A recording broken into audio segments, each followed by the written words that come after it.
You are watching Bush Class TV. We are still in the eastern region of Ghana, Takrasi in the Denchembuo district. In one of our previous videos, we went to Elder Job's farm to see what he does in the farm. That's the palm fruit farm. And whenever he harvests the palm fruit, he brings it to this place, which is the palm oil processing factory. The local people of this place call it Krama. So we are here to know how they do their processing, how they process the palm fruit to become the palm oil. All these videos that you've been watching every day, the motive behind them is to let the youth know that there is something in farming, there is business in farming, there is money in farming, so they can venture into it. Money doesn't come from only offices, but rather there is money in the bush. Better still, here is their office. I mean, the workers over here is their office, so they are also making money. So apart from being in the town, being in the city, occupying yourself in the office, you can also be here because there is business, there is money here too. Today we couldn't meet all the workers over here. Unfortunately, today is not their working day. Today is Wednesday, but their working day probably is Thursday and other days, so we couldn't meet them today. But still, we have some of them working.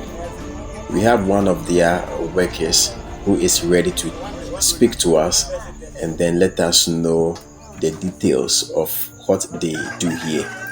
So continue watching Bush Class TV. Please don't forget to subscribe, share, and then comment for us.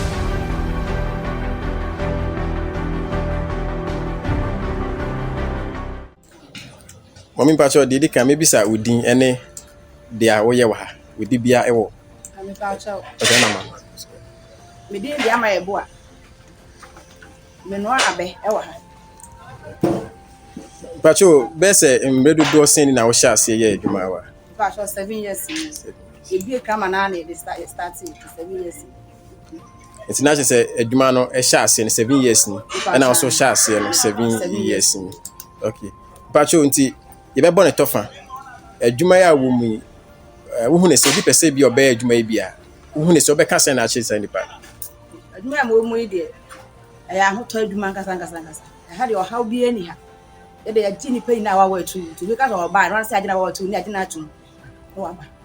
Okay, na e be san so bone tofa bi am ansa na abene be fi afuom ne ba be du ano e kwa be ne be fa so ansa na be dane engo Pa chewu se if you from be do ha stay ya egu ho na wotwe ene kakra na ya pe opani abepore ti opre abeni wi a na yehu wi a na ya lodo guloko eduguloko mu wi a na ya se nsuo agum ti edi nhwegu mu wi a na edi jato ase na ya noa ti ebin a na ya wo na da na enwo bacho ye dia engo no dia yedi ni bia na ya dia yesem na no ha dia bacho dia yesem na dia yesem bacho nti sesi ano owi asefa na obi ehwe eden minim ne ekoso wa ha na se bia mu hiambo na se mu hiambo but eden na bia be pese aban na se individual bi ebetumi dia boa adwuma na adwuma yakoso na bi mo so tumi abehye bacho adwuma mo de hiambo ye kwan kra na ye ble pa ansa na ben beduru as bi efum beduru ano na kwan no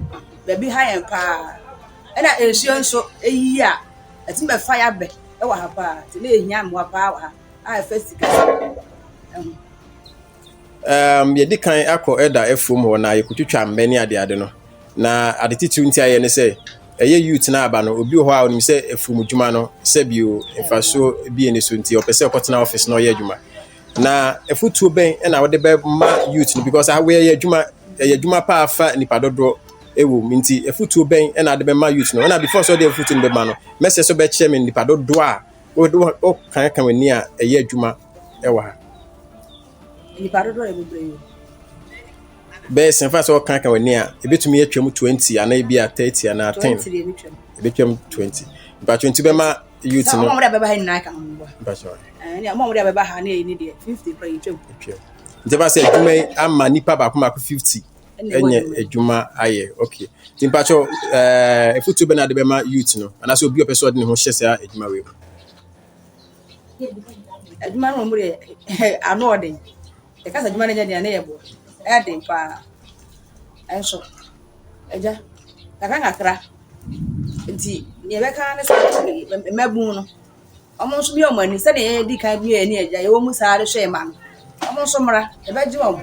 The attach of almost ready. No more be at the above some of that. A Mabuno in your money, adding she name, to say I didn't name almost with me name. But you didn't be Am I? Takrasi.